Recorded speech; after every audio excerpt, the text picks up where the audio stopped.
Hello my beautiful people out there, hope you all are doing well. आज के time में सबसे खतरनाक इंसान वो है जो अपने आप को बहुत अच्छे से जानता है, जिसको पता है कि उसके डर क्या है, कमजोरियां क्या है और उसकी ताकत क्या है। यूजुअली क्या होता है, जब हम कोई भी ऐसा वीडियो देखते हैं जैसे कि 5 science of a toxic person, तो हमारे दिमाग में हमेशा कोई और आता है, हाँ उसमें ये साइन है, वो ऐसा ही है।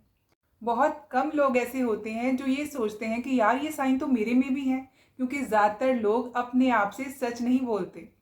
तो आज मैं आपको 3 स्ट्रेटजीज बताने वाली हूँ जिनसे आप अपनी सेल्फ अवेयरनेस को बढ़ा सकते हैं। लाइफ में अपने रेपिटेटिव पैटर्न्स को आइडेंटिफाई करो। क्या चीज़ हर बार रिपीट होती है? अगर आप बोलो कि हर कोई मुझे चीट करके चला जाता है, तो आप दूसरों की तरफ फिंगर्स पॉइंट कर सकते हैं, लेकिन आप ये देखो कि आप ऐसा क्या कर रहे हो कि हर कोई आपको चीट करके चला जाता है। अगर एक बार किसी ने आपको चीट किया तो हो सकता है वो ज़्यादा स्मार्ट था, दूसरी बार किया तो भी उसकी गलती हो सकती है, लेकिन बार बार अगर कोई आपको चीट कर रहा है तो इसका मतलब है कि आपकी भी गलती है, आप ही आइडेंटिफाई नहीं कर पा रहे, आप दूसरों की बातों में आ जाते हो। तो अपने आप को चेंज करने की ज़रूरत है। जो बार बार ऐसे चीट होते हैं वो उसको कहते हैं ना कि ये तो बहुत सीधा है, इसको हर कोई धोखा दे जाता है। वो सीधा नहीं है, वो बेवकूफ़ है। तो उसको अपने आप को इम्प्रूव करने की ज़रूरत है। या फिर जैसे आपको कुछ आदत है कि आपको अपनी कोई बुरी आदत छोड़नी है, आप रात को देर तक सो रहे हो, सुबह एक्सरसाइज नहीं कर पा रहे हो, तो आपको सुबह उठना है, फिर आप कहते हो मेरे से तो उठा ही नहीं जाता यार। ये बार बार रेपिटेटिव पैटर्न है जिसको आपने खुद चेंज करना है।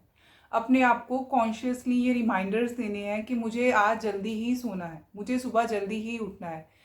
जब आप ध्यान से देखोगे कि कौन सी चीज़ आपकी लाइफ में बार बार हो रही है, तो उन पैटर्न्स को आप समझ पाओगे और फिर आप उन चीज़ों की तरफ काम करना शुरू करो कि इन पैटर्न्स को चेंज कैसे करना है।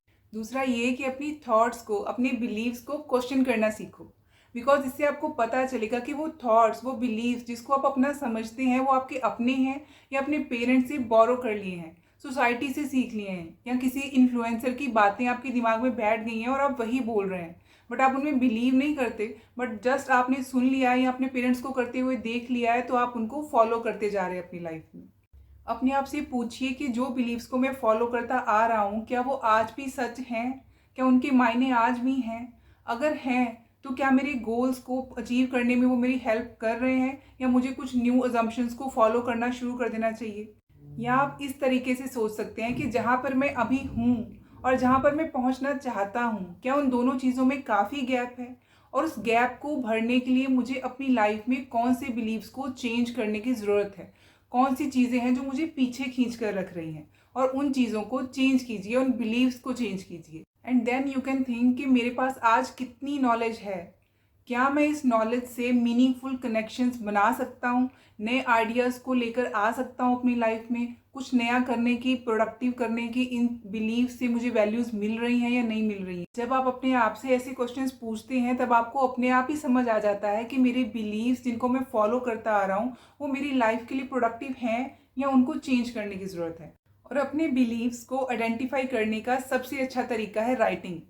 राइटिंग आपको इमेजिनेशन में से रियलिटी में ले आता है। वो जो लूप में घूमते रहते हैं ना अंदर थॉट्स, सच है नहीं है, करना है नहीं करना है, उस लूप से आपको राइटिंग बाहर ले आती है, क्योंकि फिर आप अपने आप को उन थॉट से अलग रख के सोच सकते हैं। जब आप लिखते हैं तो यू कैन क्लियरली अंडरस्टैंड कि ये सही है, इसको फॉलो करना चाहिए या नहीं करना चाहिए, ये प्रैक्टिकल है या नहीं है।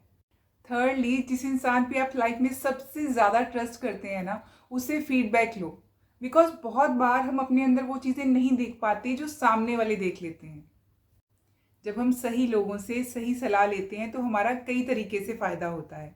जैसे कि हमें अपनी प्रॉब्लम्स के स्मार्ट सॉल्यूशंस मिल जाते हैं, हमारी थिंकिंग डेवलप होती है, हम डीपर लेवल तक सोच पाते हैं, और हमारी डिसीजन मेकिंग भी शार्प होती है, क्योंकि हमें समझ में आने लग जाता है कि एक नया पॉइंट ऑफ व्यू क्या है, इस चीज़ को कैसे और थर्ड पॉइंट ऑफ व्यू से भी लेकर सोचा जा सकता है।